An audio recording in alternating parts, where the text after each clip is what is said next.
Assalamualaikum warahmatullahi wabarakatuh. Halo semuanya, perkenalkan nama saya Sonia Nabila NPM 254111122. Saya dari kelas manajemen 25A. Baik, di sini saya akan menjelaskan ilmu ekonomi makro. Pengertian dari ilmu ekonomi makro adalah cabang ilmu ekonomi yang mempelajari perekonomian secara keseluruhan.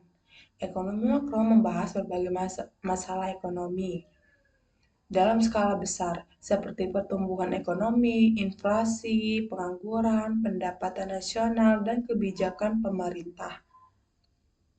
Tujuan dari ekonomi makro tersebut itu ada meningkatkan pertumbuhan ekonomi, menjaga kestabilan harga atau inflasi, mengurangi tingkat pengangguran, meningkatkan kesejahteraan masyarakat, menjaga keseimbangan perdagangan dan keuangan negara. Nah, selanjutnya ada ruang lingkup ekonomi makro. Yang pertama, pendapatan nasional. Pendapatan nasional adalah total nilai barang dan jasa yang dihasilkan suatu negara dalam periode tertentu. Yang kedua, inflasi.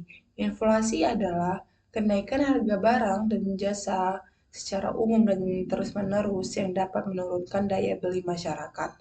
Yang ketiga itu ada pengangguran. Pengangguran adalah kondisi ketika seseorang yang termasuk angkatan kerja belum mendapatkan pekerjaan. Yang keempat, pertumbuhan ekonomi menunjukkan meningkatkan produksi barang dan jasa dari waktu ke waktu. Yang kelima, kebijakan ekonomi. Pemerintah menggunakan kebijakan fiskal dan moneter untuk menjaga kestabilan ekonomi. Selanjutnya ada kebijakan dalam ekonomi makro. Kebijakan fiskal. Kebijakan yang dilakukan pemerintah melalui pengatur pajak dan pengeluaran negara. Kebijakan moneter, kebijakan yang dilakukan bank sentral untuk mengatur jumlah yang beredar dan tingkat suku bunga. Contoh penerapan ekonomi makro. Ketika bank inflasi yang tinggi, pemerintah dan bank sentral dapat mengambil langkah seperti kenaikan suku bunga atau mengurangi pengeluaran untuk menekan kenaikan harga. Dari materi tersebut, kesimpulan keseluruhannya itu ada ilmu ekonomi makro mempelajari kondisi perekonomian secara keseluruhan, termasuk pertumbuhan ekonomi, inflasi, pengangguran, dan kebijakan pemerintah.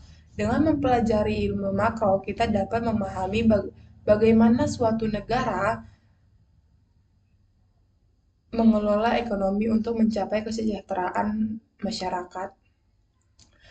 Dapat disimpulkan bahwa ilmu ekonomi makro berperan penting dalam memahami dan mengatasi berbagai permasalahan ekonomi suatu negara.